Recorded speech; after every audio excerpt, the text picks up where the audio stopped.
Hello friends, Adarsh Arts and Commerce College, Desaigans, District Gadchiroli. Online classes in Advanced Accounting for BCom sem 5. आज आपण advance accounting मधील पहिले unit amalgamation of companies बघूया. Myself mister Neel Salami, assistant professor, department of commerce. Advance अकाउंटिंगमधलं पहिलं unit आहे आपलं amalgamation of companies, कंपन्यांचे संमिश्रण. कंपन्यांचे संमिश्रण म्हणजे काय त्यात बघूया. आधुनिक काळामध्ये कंपन्यामध्ये स्पर्धा असतो आणि या स्पर्धेमध्ये जी कंपनी टिकेल तीच कंपनी आपल्या कंपनी स्थापनेमागील उद्देश काय ते पूर्ण करू शकेल आणि महत्त्वाचा नफा कमवू शकेल. एकसारखे व्यवसाय करणारे असे अनेक कंपन्या असतात आणि त्या कंपन्यांमध्ये स्पर्धा असते आणि या स्पर्धेमध्ये टिकणे फार गरजेचे असते. जी कंपनी या स्पर्धेमध्ये टिकत नाही ती तोट्यामध्ये जात असतो. त्यामुळे तोट्यात असलेल्या कंपनीला परत वर येण्याकरिता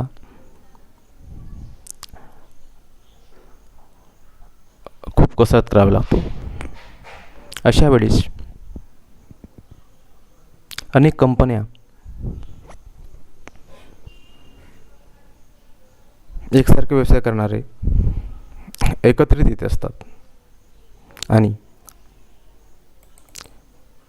त्या कंपन्या एकत्रित येण्यामागचा उद्देश काय असते ते आपण बघूया. कंपन्या एकत्रित येण्याचे उद्देश यामध्ये पहिला जो उद्देश आहे आपसातील गडेकापूस स्पर्धा समाप्त करणे. आज बघतो आपण की एकसारखे व्यवसाय करणारे जे अनेक कंपन्या असतात त्यांच्यामध्ये स्पर्धा निर्माण झालेली असते, स्पर्धा असते. त्यामुळे एकसारखे व्यवसाय करणाऱ्या कंपन्या जर एकत्र येत गेले तर त्यांच्यामध्ये आपसातली जी स्पर्धा असेल ती समाप्त होईल. दुसरं जे उद्देश आहे मोठ्या प्रमाणावर उत्पादन करून उत्पादन खर्चात कपात करणे व मोठ्या प्रमाणावरील व्यवसायाचे फायदे मिळवणे. यामध्ये बघतो आपण की एकसारखे व्यवसाय करणारे जे कंपन्या असतात ते जर एकत्र आले तर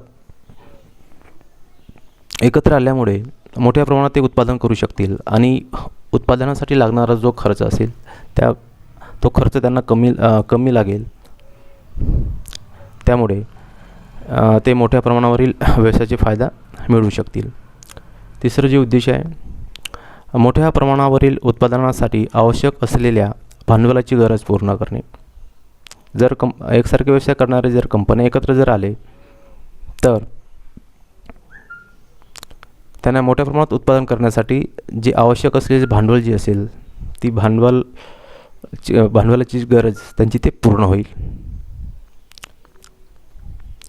चौथा जे उद्देश आहे उत्पादित वस्तूंची किंमत व बाजारपेठेवर नियंत्रण ठेवणे.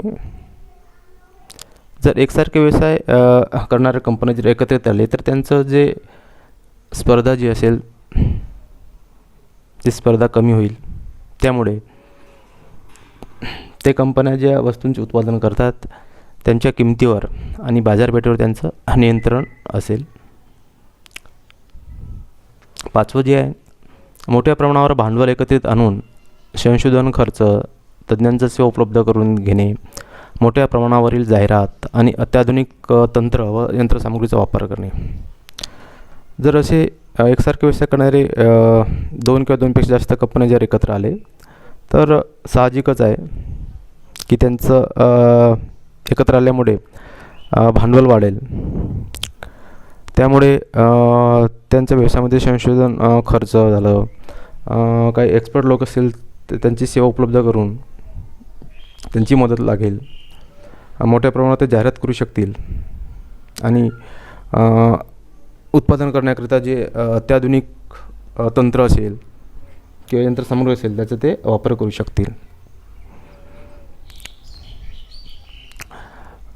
6वं जे आहे उद्देश, जागतिकीकरण व मुक्त बाजारपेठेचे फायदे मिळवणे. जर कंपन्या एकत्र आल्यामुळे जागतिकीकरण व मुक्त बाजारपेठेचे ते फायदे घेऊ शकतील. कारण ते एकत्र आल्यामुळे त्यांचं बिझनेसची व्याप्ती वाढेल. त्यामुळे ते मुक्त बाजारपेठेमध्ये ते प्रवेश करू शकतील आणि तिथे ते टिकू शकतील. आणि शेवटचा उद्देश जो आहे, बहुराष्ट्रीय कंपन्यांचा सामना करण्यासाठी देशांतर्गत उद्योगांची एकत्रीकरणाद्वारे स्पर्धात्मकता वाढविणे. तर बहुराष्ट्रीय कंपन्यांचा सामना करण्यासाठी देशांतर्गत जे उद्योगांची एकत्रीकरणाद्वारे बघतो आपण की याच्यामध्ये देशांतर्गत असणारे जे एकसारखे व्यवसाय करणारे जे कंपन्या असतात ते एकत्र येऊन ते बहुराष्ट्रीय कंपन्यांचा सामना ते करू शकतील.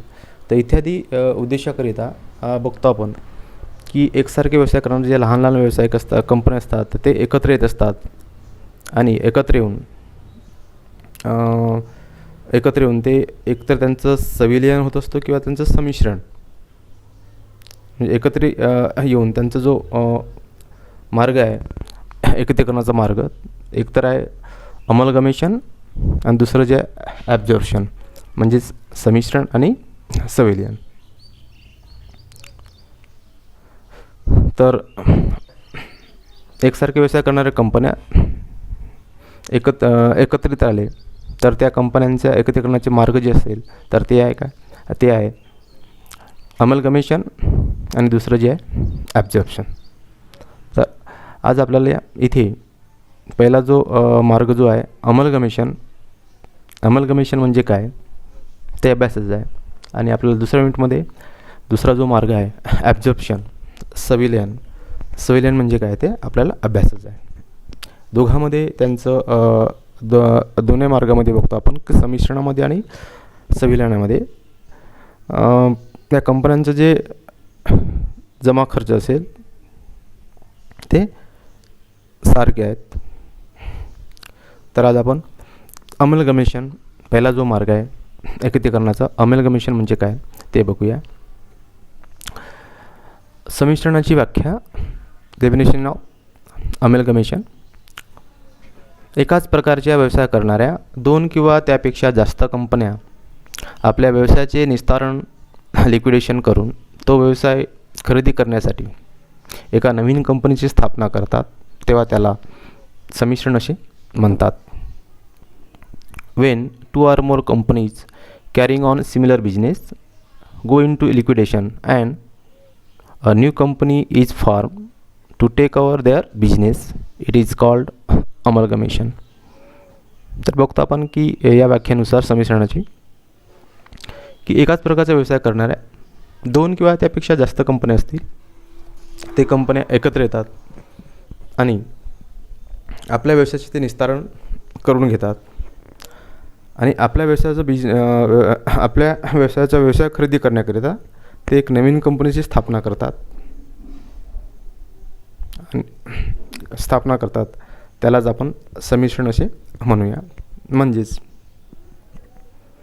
अस्तित्वात असणाऱ्या जे कंपन्या असतात एकसारखे व्यवसाय करणाऱ्या, ते अस्तित्वात असणाऱ्या किंवा आपण जुन्या कंपन्या म्हणू आपण, ते जुन्या कंपन्या 2 किंवा त्यापेक्षा जास्त कंपन्या असतील ते एकत्रित येत असतात आणि आपल्या व्यवसाय ते बंद करतात आणि आपल्या व्यवसायाचं ते निस्तारण घडवून आणतात. आणि निस्तारण घडवून आणल्यानंतर आपला जो व्यवसाय आहे तो व्यवसाय खरेदी करण्याकरिता ते एक नवीन कंपनी स्थापन करत असतात आणि ती नवीन कंपनी या जुन्या कंपन्यांचा व्यवसाय खरेदी करत असते. याला आपण म्हणूया संमिश्रण, कंपन्यांचं संमिश्रण. या व्याख्येवरून बघतो आपण त्यांची वैशिष्ट्ये की संमिश्रणाची वैशिष्ट्ये. पहिले जे वैशिष्ट्य आहे, संमिश्रणात एकत्रित येणाऱ्या कंपन्या एकाच प्रकारचे व्यवसाय करणाऱ्या असतात. आपण बघितलं व्याख्यामध्ये की एकसारखे व्यवसाय करणाऱ्या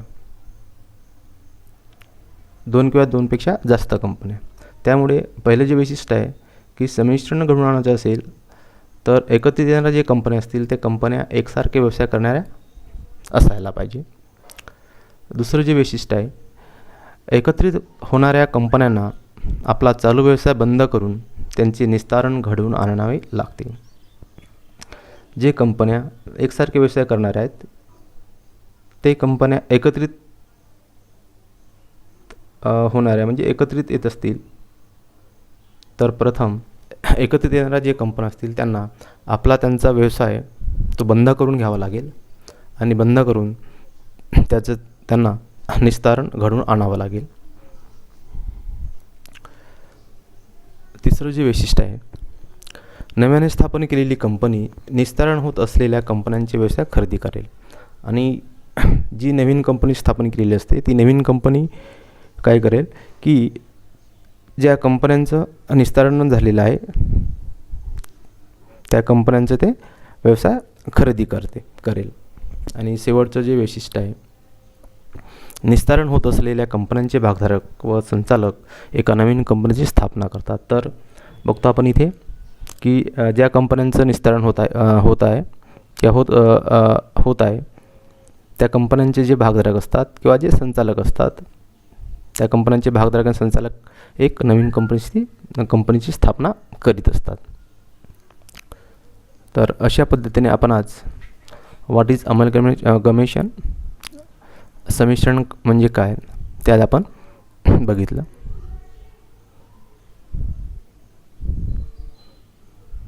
त्यानंतर आपण पुढील भागात भेटूया. धन्यवाद.